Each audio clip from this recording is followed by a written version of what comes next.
away to safety. And hello. very importantly, after Charu got that kill, I'm just watching immediately shut down by Hosan, I believe, getting that bonus gold as if he wasn't scary an enough LCS 5-3-0. He's now got promotion another kill sort of and thingy. that bonus to play with. And See how well it's DragonBorn 20. with this very small gold lead, but again, So he's a no, practical 20. rookie It's the to the two 6th games of we've May, seen previously. 2013. Chaos and action And all it's over the between place, DragonBorn and but Meat DragonBorn just Makers. holding on to Now, that it's been a lead very at close all game costs. throughout in 19 minutes the whole game.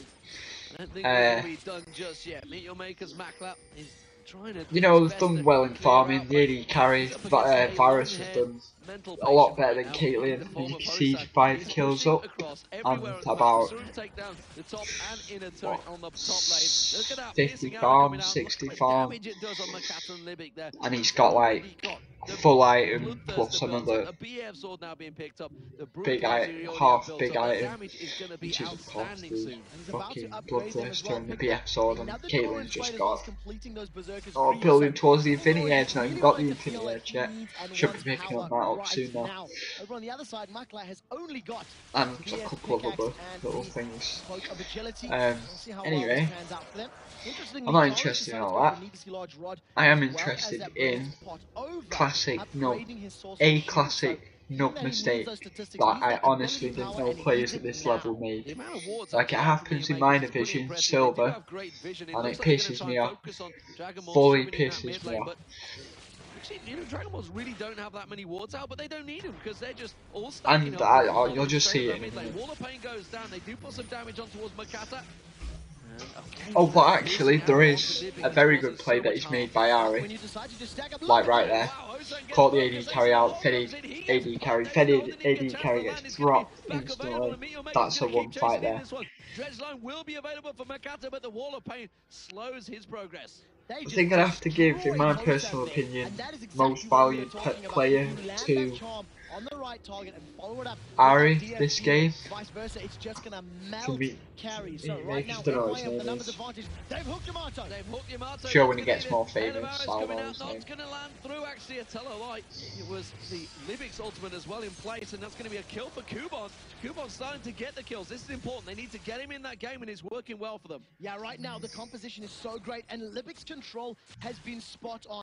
Stranglethorns after Stranglethorns has secured team fight wins and kills for Meteor Makers. It's really, really working out well for them. And in that previous fight, you've seen it happen once again. He's currently 2-1-6 for his team, and he's definitely going to be an integral member if they want to continue controlling this match. Blue buff will be going across the show. Oh, Yamato Cannon's coming around towards that blue buff. They want to fight for this one. Yamato Cannon actually force the pressure on towards that turret. You can see everybody's out of position. Here comes Hosan along with Yamato. Move out, maybe thinking of tanking it. Well, this is a good play, yeah. Put some damage down on towards the Harry knows Dragon they're out of position, so just teleports in. And it's going to be the Dredgeline that has to come out from Makato again. So it does look like he's running in. The rest Push stops, run straight to the blue buff. They all follow. A little sheeple. Top lane's pushing hard. I think the idea here is basically lure him away from our middle tower push, and she goes robs the blue, which is a little risky. But yeah, she pretty much just takes the lead. Like back there, they were sort of on the back foot, and they just all run straight to this tower. And now Varus is going bottom to farm. They're actually in a 4v5 here. This is an error for them. They don't have their AD carry with them. No, not at all. And if MYM decide to force a fight, they can. Deathfire Grasp, as well as all of that magic damage from Charu, will just melt whoever they decide to jump on. Hosan hasn't even backed off. Hosan has just stayed there. He's pushed the wave out, and now after the tower has fallen, he's decided to back away. So that's now you'll see a nice little play from Ari again in a minute. Somehow. Now what she does is she goes to this lane, edits the minions slightly, so that basically when the minions are fighting, you lower the HP, so that they spend longer there fighting, so then your wave of minions catches up, and then there's more minions in the wave, and when there's more minions in a wave, then that can then push all the way up to the tower. And then a lot of the time, if the siege minion comes soon after, it can pretty much take the tower. No, he's going to go Berserker Greaves and stick Home Guard on him. Is he going to wait? Well, there's going to be a Baron fight soon, so bot lane isn't really not expecting that. I didn't actually see how much gold spend, but nevertheless, right now, acceptable to push because, well, he's working towards getting himself that Archangel staff as well. if they tried to all push that, then I'd just think, oh well, we're all he's got caught out again. Good job, Ari. Cesaru. Well, got an assassination 1-for-1 plus dragon, which is a win. DragonBorn's turn around in towards the Baron. So it does look like they're going to try it, but at the moment, now we're still not up to the main play yet. The big play, the one that changes the game. But you'll see it in a minute. And it's not even obvious. It's like one little play affected the game so much that won them. That was the play. How's the finger doing there, Trevor? I just crushed it on the desk. Fair play for him. He carried on going, completely crushed his hand on the desk, and nevertheless, the game is really afoot right now. DragonBorn's Meteor Makers, this is a tight game. It is just 200 gold between them, 14-10 in kills, 4-4 in turrets, and really anyone could take this game right now. It is very, very open. Yeah, it is 100 gold that separates these teams. It does not get closer. And it's just a matter that Charu has been finding the picks, and if he can get a pick onto Varus early in a team fight, you just feel that MYM should be able to close that team fight out. At the moment, Yamato Cannon's Aurelia, while he is well farmed, is not that just complete wrecking beast that he was from the previous game. Well, we do see the red buff going in action. I think that went to Busan. He may well have missed it towards the end. The piercing arrow did come out. Libic's going to clear out with that Oracle and take away all. Here we go, this is it.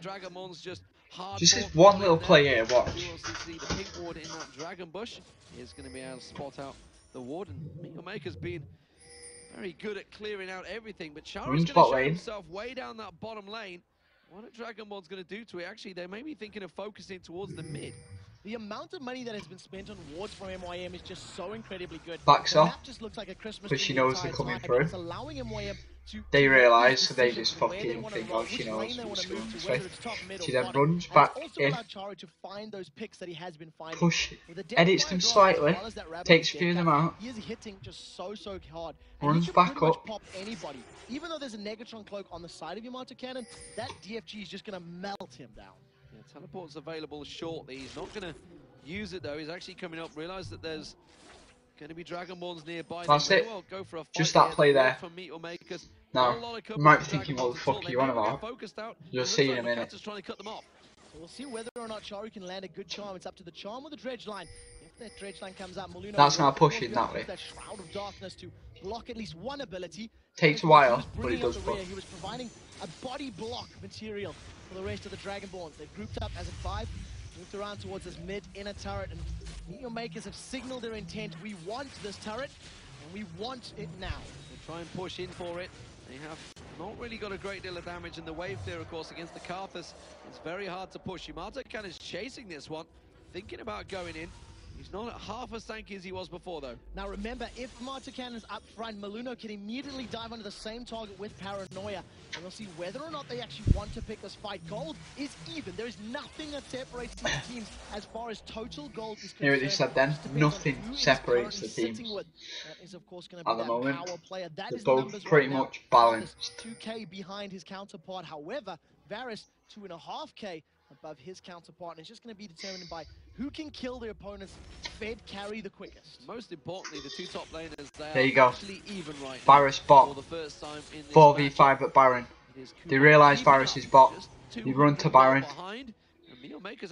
They can take this now because it's a 4 versus 5. If they decide to come and try and contest it, they'll all turn around on him and just waste him.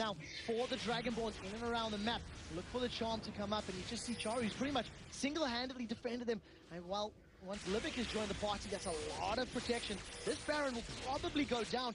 Going a little bit slower than they would have liked. It's down to 1,500. DragonBorn, they're here too late. They're going to come around. And they've got Baron. Now they have a fight with Baron. Get annihilated. The ultimate comes out. Is the paranoia run towards Charo. Charo had snuck around the backside of them, but the well, not annihilated, but there's going to be a chain of corruption actually. They got Baron, which is enough for them to win the game. And they do actually end up winning the game simply because of that. They end up pushing bot tower, picking up loads more kills, win the game.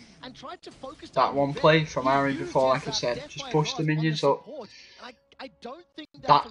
What Virus should have done was fuck that tower off and went and forced the fight at Baron because he had to. Otherwise they take a lot of damage or even potentially lose that bot tower. Now that bot tower is no way near worth as much as what Baron is. And that, my friends, is why Meteor Makers won this game. It is still going to be a long, hard fight for them, but this is the first time they've had a big advantage over the DragonBorn.